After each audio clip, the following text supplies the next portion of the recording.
Good evening, ladies and gentlemen. You're now watching TVS News at 5. I'm Muhammad Yusuf, and let us begin with our top story.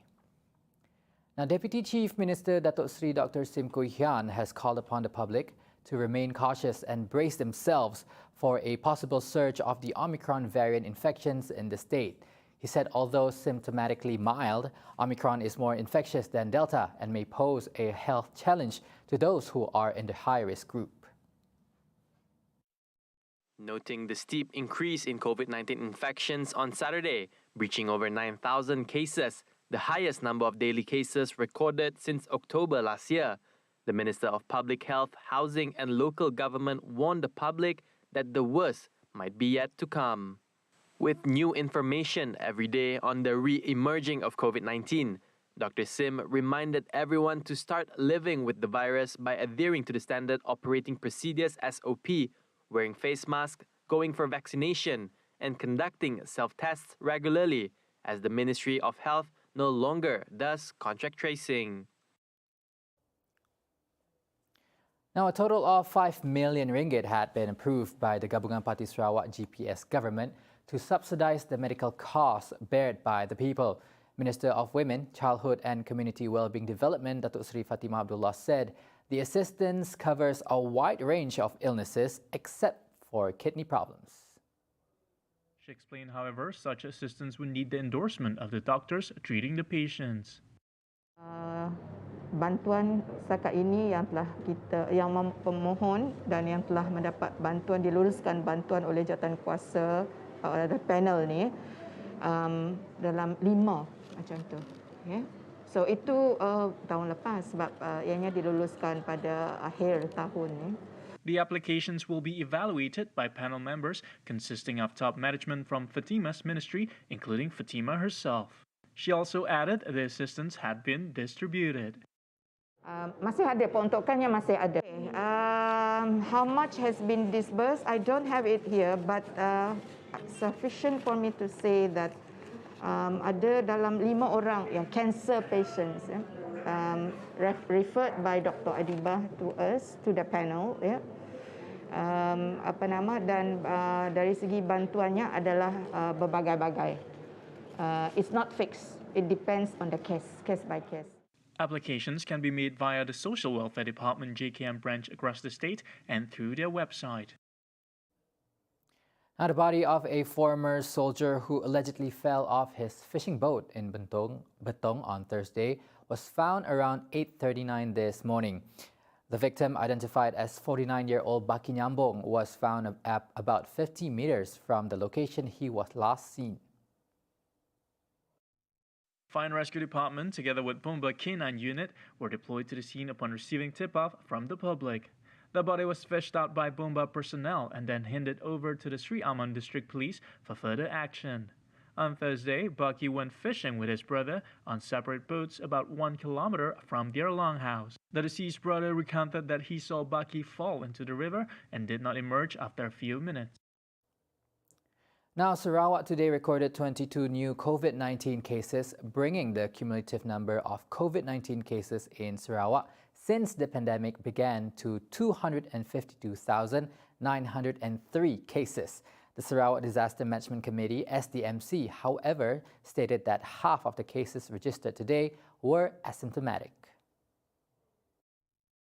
Of the 22 cases, 11 were registered as Category 2, in which patients only displayed mild symptoms. Kuching today recorded the highest cases in Sarawak with 10 cases, followed by Sibu with 5 cases, Kapit with 3, and 1 each in Miri, Simunjan, Lundu, and Samarahan. Meanwhile, 9 compounds had been issued by the police, all of which were in Kuching, involving failure to scan the MySejahtera QR code or manually registering their particulars before entering any premises. The country today recorded a spike of 9,117 COVID-19 infections. The number brings the cumulative number of COVID-19 cases in Malaysia to 2,904,131 cases.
Welcome back. Now, students from non-examination classes who went home for the Chinese New Year holiday are not allowed to return to their hostel.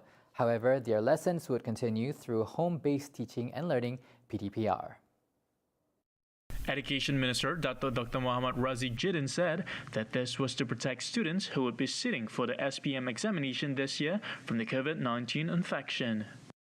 KPM telah membuat ketetapan bahawa murid daripada bukan kelas peperiksaan yang mengambil keputusan untuk balik bercuti sempena cuti Tahun Baru Cina ini tidak dibenarkan kembali ke asrama. Noting the increase in the education clusters, he said out of the 303 clusters recorded nationwide from January 1st to February 1st, 100 clusters or 33% involve educational institutions under MOE, while 86 clusters or 28.38% involve institutions not under the MOE. According to Razi, out of the 96 clusters involving institutions under MOE, a total of 84 clusters involve boarding institutions, comprising 76 clusters from hostels and 8 clusters from fully residential institutions. As for non-boarding institutions, he said 12 clusters were recorded involving 2 clusters of secondary schools and 10 clusters from primary schools. Kita ambil kira keseluruhan jumlah institusi berasrama bawah KPM iaitu 1,918 buah institusi. 84 kluster ini adalah bersamaan dengan 4.38% daripada keseluruhan institusi berasrama bawah KPM. Berdasarkan data yang kita lihat sebentar tadi, adalah jelas bahawa sebahagian besar kluster yang melibatkan institusi bawah KPM adalah kluster yang berlaku di sekolah asrama.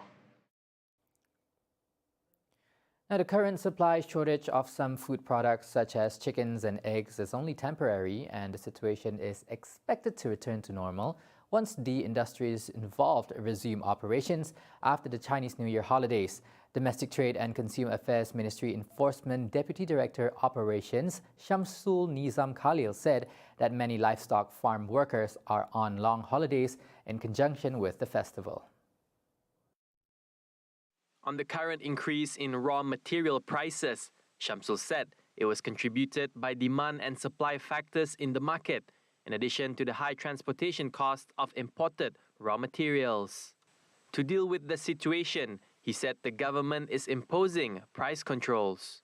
On Friday, KPDN HEP Sarawak Enforcement Deputy Director for Operations, Dato' Stanley Tan, explained that the shortage was because of high demand prior, during and after the Chinese New Year celebration, but poultry farms and delivery logistics were not operating during the festive period, resulting in supply non-deliveries and delays from farms to wholesalers and retailers.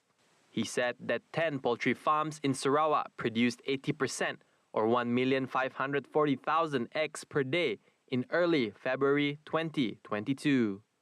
Stanley advised consumers not to resort to panic buying as supply is expected to stabilize after the Chinese New Year holidays. The Malaysia Convention and Exhibition Bureau, or MyCEB, will be organizing 81 business events that are expected to attract around 113,700 delegates. The events are estimated to contribute 834 million ringgit on economic impact this year. In a statement today, MyCEB said the reopening of Malaysia's border to international visitors, especially the business events industry, would allow economic activities to rejuvenate in its entire spectrum from businesses, investments, conferences, and exhibitions. Chief Executive Officer Dato' Sri Abdul Khani Daud said the government's early initiatives such as the Langkawi International Tourism Travel Bubble and the Singapore-Malaysia Vaccinated Travel Lane has proven that the country can move towards careful reopening. Since its establishment, MyCEB has successfully secured more than 2,600 events, bringing in more than 1.3 million international delegates, which translated to 17 billion ringgit estimated economic impact from 2010 to 2020. Moroccan rescue workers came closer to rescuing a young child trapped at the bottom of a well on Friday, February 4 in a delicate operation to dig out large chunks of a hillside where there is a risk of a landslide. The 5-year-old trapped boy, publicly identified only by his first name Ryan, fell into the well in northern hill town of Chefchaouen on Tuesday, and miraculously rescuers have confirmed that the boy is still alive. The well is 32 meters deep and narrows as it descends from its 75-centimeter diameter at the top, which means the rescuers cannot go down themselves to retrieve the child. The hilly region around Chefchaouen is bitterly cold in winter, and though food has been lowered to Rayan, it was not clear whether he has eaten any. Rayan was also supplied with water and oxygen via a tube. Rescuers used bulldozers throughout the night to carve a big trench into the hillside close to the well, creating a gaping hole in the reddish ground. Local media reported that once rescuers reach the same depth as the well, the rescuers can start digging horizontally to save him. A helicopter is standing by to ferry Rayan to hospital as soon as he is freed. And that's all the time we have for TVS News at 5. I'm Mohammed Yusuf. Don't forget to tune in to tonight's TVS Nightline at 11:30 p.m. Take care and have a good day ahead.